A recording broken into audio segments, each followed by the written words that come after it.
नमस्कार, स्वागत है आप सभी का विस्टार न्यूज में। मैं हूं आपके साथ जुबैर चौधरी। वक्त तो चला हमारी देवभूमि का, जहां सबसे पहले बात करेंगे उत्तरकाशी में हुई सुरंग दुर्घटना की, जिसको लेकर सीएम पुष्कर सिंह धामी ने स्थलीय निरीक्षण किया। तो उत्तराखंड के उत्तरकाशी टनल हादसे में 30 घंटे के रेस्क्यू ऑपरेशन के बाद भी अब तक रेस्क्यू ऑपरेशन जारी है। टनल में काम करने वाले मजदूरों में 40 मजदूर टनल में फंसे थे। मुख्यमंत्री पुष्कर सिंह धामी सिलकियारा के पास सुरंग में हुए भूधसाव की घटना का स्थलीय निरीक्षण करने मौके पर पहुंचे। इस दौरान उन्होंने सिलकियारा टनल में फंसे मजदूरों को निकालने के लिए जारी बचाव कार्य और राहत बचाव कार्यों का जायजा लिया, जहां मुख्यमंत्री ने खुद ही टनल में जाकर राहत बचाव कार्यों की स्थिति को जाना। देहरादून वापस आने पर मुख्यमंत्री पुष्कर सिंह धामी ने पत्रकारों से वार्ता की। उन्होंने बताया कि सरकार और जिला प्रशासन सभी फंसे हुए लोगों को सकुशल बचाने के लिए हर संभव प्रयास कर रहे हैं। उन्होंने कहा कि दुर्घटना में फंसे लोगों के लिए पर्याप्त रसद अंदर भेज दी गए हैं। ऑक्सीजन भी लगातार अंदर सप्लाई की जा रही है। उन्होंने माना कि अभी थोड़ा समय लगेगा, क्योंकि मैनुअल तरीके से सुरंग में मलबा हटाया जा रहा है। खाने पीने का सामान रात में कंप्रेसर के द्वारा पाइप से भेजा गया है अंदर, और पानी भी भेजा गया है। ऑक्सीजन की लगातार सप्लाई चल रही है, और जो जिस स्थान पर वो लोग हैं अभी, उस स्थान से आगे तक 200 मीटर का रास्ता बना हुआ है। अंदर गाड़ी भी है, अंदर इलेक्ट्रिक सप्लाई भी हो रही है, और टेम्परेचर भी ठीक है। मतलब अभी वो सब सुरक्षित हैं, उनसे बात हो रही है। मैं भी उनसे बात करना चाहता था, लेकिन तो उत्तराखंड में यूसीसी को लेकर एक बार फिर से घमासान मचा हुआ है। इस बीच बयान सामने आ रहे हैं। बता दें कि इस बीच बीजेपी के प्रदेश अध्यक्ष महेंद्र भट्ट ने बयान दिया। उन्होंने कहा कि कमेटी ने सरकार को ड्राफ्ट सौंप दिया है। तो उत्तराखंड में सामान्य नागरिक संहिता यानी कि यूसीसी पर एक बार फिर से बयानबाजी शुरू हो गई है। माना जा रहा है कि जल्द ही राज्य में यूसीसी को लागू किया जाएगा। वहीं बीजेपी प्रदेश अध्यक्ष महेंद्र भट्ट का कहना है कि यूसीसी के ड्राफ्ट का मसौदा विशेषज्ञ कमेटी ने सरकार को सौंप दिया है। अब सरकार इसे लागू करने के लिए आगे पेश करेगी। अब सरकार इसे लागू करने के लिए दिशा में आगे काम कर रही है। वहीं कांग्रेस की मुख्य प्रवक्ता गरिमा महाराज दोशानी ने यूसीसी पर राज्य सरकार को सुझाव दिया कि अगर यूसीसी देश के लिए इतना ही जरूरी है, तो फिर मुख्यमंत्री पुष्कर सिंह धामी केंद्र सरकार के जरिए देश भर में इसे लागू कराएं। आपको बता दें कि धामी सरकार ने मई साल 2022 में उत्तराखंड में समान नागरिक संहिता का ड्राफ्ट तय करने के लिए सुप्रीम कोर्ट के रिटायर्ड जज जस्टिस रंजना प्रकाश देसाई की अध्यक्षता में 5 सदस्यीय कमेटी का गठन किया था। कमेटी का अपना काम जून में ही पूरा कर चुकी है। अब संभावना जताई जा रही है कि सरकार इस महीने के अंत तक प्रस्तावित विधानसभा सत्र के दौरान समान नागरिकता संहिता को कानून का दर्जा दे सकती है। धामी पहले से ही विधानसभा का विशेष सत्र जल्द आयोजित होने के संकेत दे चुके हैं। इसमें कयास लगाए जा रहे हैं कि जल्द ही उत्तराखंड में यूसीसी लागू कर दिया जाएगा। देखिए, समान नागरिक संहिता का पूरा जो उसका पत्रक है, उसका जो रिपोर्ट है, वो सरकार को सौंप दी गई है। और जब विधानसभा सत्र की चर्चा आती है, तो स्वाभाविक रूप से वो सारे विषय निकलने स्वाभाविक होते हैं। सत्र के बिंदु क्या होंगे? कार्य मंत्रणा समिति, विधानसभा अध्यक्ष और सरकार के एजेंडे का बिंदु होगा। लेकिन इसमें यूसीसी भी है, इसमें हमारा जो अभी उत्तराखंड आंदोलनकारियों का आरक्षण का विषय वो भी है, और भी ऐसे क्योंकि विषय हो सकते हैं जो मुख्यमंत्री जी लाने, जैसे अभी महिला नीति का विषय है। कल ही परसों राज्यसभा दिवस माननीय मुख्यमंत्री विषय को रखा था। ये सारे विषय एजेंडे के अंग होंगे, और जब विधानसभा विषय निकल के चीज आएंगे तो हम सबके सामने स्पष्ट होगा। अभी क्योंकि विधानसभा का एजेंडा क्या होगा, ये विधायी व्यवस्था का अंग होता है, उस पर जो भी घोषणा होगी संसदीय कार्य मंत्री माननीय मुख्यमंत्री जी करेंगे। सुनने में आया है कि राज्य की धामी सरकार जल्द ही प्रदेश में यूसीसी लागू करने की तैयारी कर रही है और विशेष सत्र बुलाकर इसको विधानसभा में पारित करने की तैयारी में है। लेकिन यूसीसी की राह इतनी आसान नहीं होने वाली।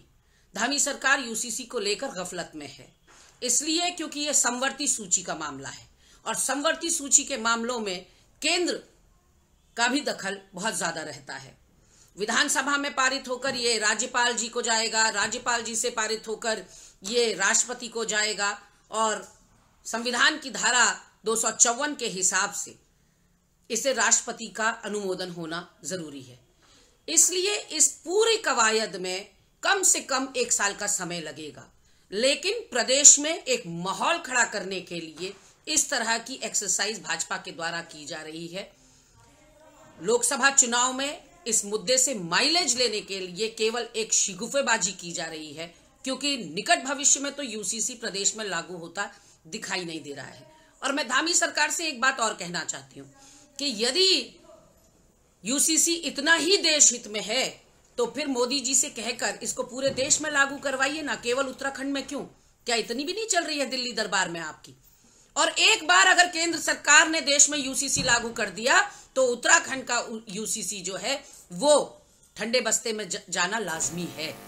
तो ऐसे तो बेटे बात बागेश्वर की कर लेते हैं, जहां फाउंडेशन पर अतिरिक्त राशि होने के बाद भी ग्रामीणों तक विकास नहीं पहुंच रहा है। तो बागेश्वर जिले के पास जिला खनिज फाउंडेशन न्यास ट्रस्ट के रूप में अतिरिक्त धनराशि का कोष होने के बाद भी धरातल पर खनन से प्रभावित ग्रामीण और ग्राम सभा तक विकास कार्य नहीं पहुंच रहे। खनिज न्यास की धनराशि पर बागेश्वर प्रशासन के एक अधिकारी और खनिज सहायता धनराशि के बेफजूल प्रस्तावों के तहत किए जा रहे कार्यों पर जिला पंचायत के उपाध्यक्ष नवीन परिहार ने गंभीर चिंता व्यक्त की। जिला स्तर पर खनिज न्यास ट्रस्ट के रूप में स्थापित सहायता कोष धनराशि के व्यय पर जानकारी साझा करते हुए उन्होंने कहा कि वर्तमान में जिला प्रशासन बागेश्वर खनिज न्यास के रूप में जिले में उपस्थित धनराशि का दुरुपयोग किया जा रहा है। खनन से प्रभावित ग्राम सभाओं में खनिज न्यास की धनराशि नहीं दी जा रही। नवीन परिहार खुद खनन व्यापारी भी हैं, जहां खनन न्यास कोष में नवीन परिहार भी खनन प्रभावित क्षेत्रों के विकासों के लिए प्रशासन को धनराशि दी जाती है। बागेश्वर के खड़िया खनन और रिवर टैंपरिंग के तहत रेता और स्लट का उठान का कार्य प्रशासन की गलत नीतियों के कारण गत में जा रहा है। उन्होंने कई आरोप इस दौरान प्रशासन पर लगाए। खनिज न्यास के बारे में मेरे पास जानकारी जो है मैं उसके बारे में आपको साझा करूंगा कि खनिज न्यास जो इन लोगों के द्वारा बनाया गया था वो असल में उस खनिज न्यास का जो मेन उद्देश्य था, जिस क्षेत्र में खनन होता है उस क्षेत्र के विकास के लिए उस पैसे को यूज होता है। लेकिन मैं आज यह देख रहा हूँ खनिज न्यास का पैसा मनमाने तरीके से यहाँ पर बांटा जा रहा है, उसकी बंदर बांट हो रही है। जिन क्षेत्रों में खनिज होता है उन क्षेत्रों का तो विकास के लिए उस पैसे को दिया ही नहीं जा रहा है। मैं स्वयं एक खनन व्यापारी भी हूँ और मेरे द्वारा भी कई जगहों पर खनन न्यास में पैसा जमा किया गया, लेकिन जिन क्षेत्रों में हमारे द्वारा खनन किया गया उन क्षेत्रों के विकास के लिए उस पैसे को नहीं दिया गया। और रही बात हमारे क्षेत्र बागेश्वर में खड़िया खनन का व्यवसाय जो आज डूबता नजर आ रहा है, एक ठोस नीति के तहत इस व्यवसाय को चलाया नहीं गया, नहीं, लेकिन नीतियों की कमी के कारण, मैं वही शब्द अभी कहे, नीतियों की कमी के कारण आज हमारा प्रदेश बहुत पिछड़ा हुआ है। अगर नीतियां सही होती तो अपना प्रदेश अपनी आय पे होता तो हमें कहीं पर भी विकास कार्यों में तेजी लाने में जो धन। तो बेटे में बात कर लेते हैं दून अस्पताल की। बता दें तो उत्तरकाशी की मिट्टी सुरंग दुर्घटना को लेकर दून अस्पताल भी अलर्ट मोड पर नजर आ रहा है, जिसको लेकर सीएमएस ने जानकारी दी थी। दिवाली के पर्व पर राजधानी देहरादून में स्वास्थ्य सेवाओं को लेकर अधिकारी काफी अलर्ट रहे। राजधानी के सबसे बड़े अस्पताल दून मेडिकल कॉलेज अस्पताल में डॉक्टरों के रिजर्व ड्यूटी लगाई गई थी। आमतौर पर दिवाली के पर्व पर कई घटनाएं होती हैं और ऐसे में अस्पताल में घायलों और मरीजों के लिए एक लंबी लिस्ट भी देखी जा रही है। इस बार सबसे अच्छी बात यह रही कि कुछ छोटी घटनाओं के अलावा कोई बड़ी घटना देहरादून में सामने नहीं है। यह वजह है कि चिकित्सालय में कोई बड़ी दुर्घटना के मरीज नहीं पहुंचे। दून मेडिकल कॉलेज अस्पताल के सीएमएस डॉक्टर अनुराग अग्रवाल ने बताया कि उत्तरकाशी में भी सुरंग में जो लोग फंसे हैं उनके लिए भी रिजर्व डॉक्टरों को अलर्ट पर रखा गया है और जैसे ही सभी मजदूरों को बाहर निकाला जाएगा, जरूरत के अनुसार उन्हें सारी सुविधाएं मुहैया कराई जाएंगी। देखिए, कल मेरे संज्ञान में तो सब कुछ नॉर्मल रहा है। इसमें जो भी हमारे पास केसेज आए थे उनको प्राथमिक चिकित्सा देकर छुट्टी कर दी गई या कुछ भर्ती कर लिए गए हैं। इसमें एक बर्न केस भी आया था जो कि आईसीयू में रखा हुआ है और वो अभी स्टेबल है। इसका तो बुलेटिन में बात कर लेते हैं हरिद्वार की, जहां एक दुकान से चोरी का मामला सामने आया, जिसके बाद पुलिस जांच में जुट गई। तो हरिद्वार के बहादुराबाद थाना की बाजार चौकी क्षेत्र के पीठ बाजार में मोबाइल की दुकान में चोरी हुई। दुकान की दीवार में सेंधमारी कर चोर अंदर घुस गए। इस दौरान दुकान में रखे लाखों रुपए के मोबाइल फोन चोर उड़ा लिए गए। दुकान मालिक को सुबह चोरी होने की सूचना मिली। दुकान मालिक ने पूरे मामले की सूचना पुलिस को दी। सूचना मिलते ही मौके पर पहुंची पुलिस ने चोरों की धरपकड़ के लिए मामले की जांच पड़ताल शुरू की। पुलिस ने चोरों को जल्द पकड़कर मामले के खुलासे का आश्वासन भी दिया।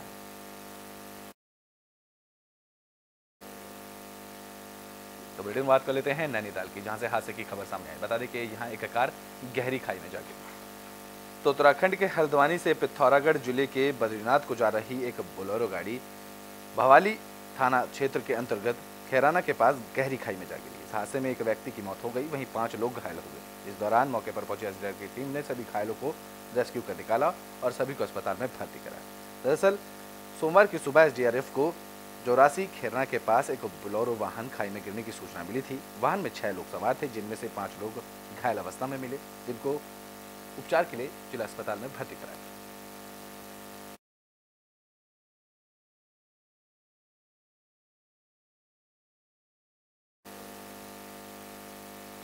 तो बुलेटिन में बात को लेते हैं हल्द्वानी की, जहां से आग लगने की खबर सामने आई। बता दें कि कुमाऊं टेंट हाउस के गोदाम में अचानक भीषण आग लग गई। हल्द्वानी कोतवाली क्षेत्र के कालाडूंगी रोड स्थित कुमाऊं टेंट हाउस के गोदाम में आग लगने से दर्दनाक हादसा हुआ, जहां टेंट हाउस के गोदाम में सो रहे 3 कर्मचारियों की आग लगने से जलकर मौत हो गई, जबकि टेंट हाउस का सारा सामान जलकर खाक हो गया। साथ ही घटना की जानकारी देते हुए एसपी सिटी हरबंस सिंह ने बताया है कि यह घटना रात 12 बजे के आसपास की है, जहां कालाडूंगी रोड स्थित कुमाऊं टेंट हाउस के गोदाम में अचानक आग लगी।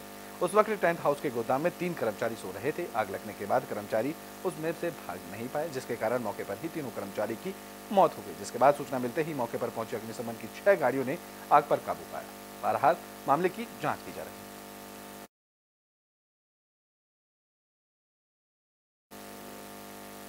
उत्तराखंड के बुलेटिन हमारी देवभूमि में भी के लिए बस इतना ही। देश और दुनिया की तमाम खबरों के लिए देखते रहें एबी स्टार।